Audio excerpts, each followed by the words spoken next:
नमस्कार, capital TV देख रहे हैं आप और मैं हूं आपके साथ श्रेया राज।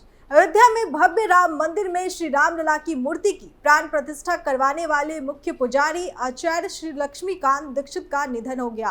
परिजनों ने बताया कि वो 46 साल के थे और पिछले कुछ दिनों से बीमार थे। बता दें कि रामलला के प्राण प्रतिष्ठा कार्यक्रम में रामलला का दंडवत करने के बाद प्रधानमंत्री नरेंद्र मोदी ने भी आचार्य लक्ष्मीकांत दीक्षित के पैर छूकर उन्हें प्रणाम किए थे। देखिए हमारी ये खास रिपोर्ट।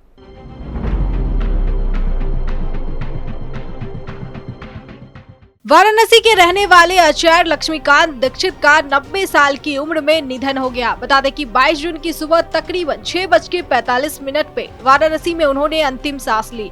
रामलला के प्राण प्रतिष्ठा कार्यक्रम में उनका बड़ा रोल रहा है। इस कार्यक्रम में रामलला का दंडवत करने के बाद प्रधानमंत्री नरेंद्र मोदी ने तक आचार्य लक्ष्मीकांत दीक्षित के पैर छूकर उन्हें प्रणाम किया था। अयोध्या में राम मंदिर प्राण प्रतिष्ठा के मुख्य आचार्य लक्ष्मीकांत दीक्षित का 21 जून को निधन हो गया। वो पिछले कुछ दिनों से बीमार थे और गंभीर बीमारी की चपेट में थे। उन्होंने 86 साल की उम्र में अंतिम सांस ली।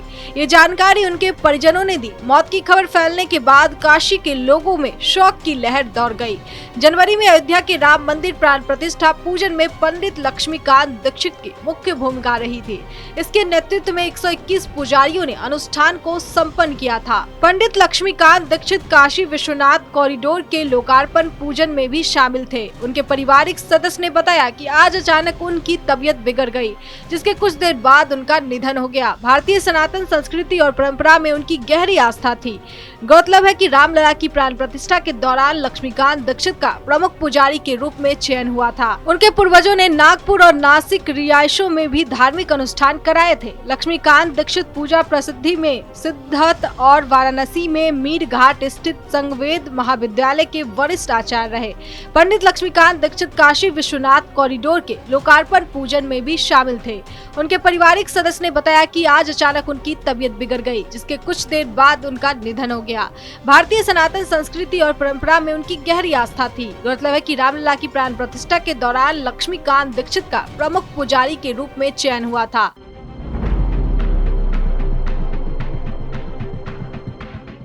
इसी के साथ पंडित लक्ष्मीकांत दीक्षित मूल रूप से महाराष्ट्र के सोलापुर के रहने वाले थे, लेकिन उनका परिवार कई पीढ़ियों से वाराणसी में रह रहा है। उन्होंने अपने चाचा गणेश दीक्षित भट्ट से वेद और अनुष्ठानों की दीक्षा ली थी। आचार्य लक्ष्मीकांत दीक्षित की अंतिम यात्रा उनके निवास स्थान मंगला गौरी से निकालेगी और अंतिम संस्कार मणिकर्णिका घाट पे किया जाएगा। इस खबर में फिलहाल के लिए इतना ही। बाकी खबरों के लिए देखते रहिए कैपिटल टीवी उत्तर प्रदेश। नमस्कार।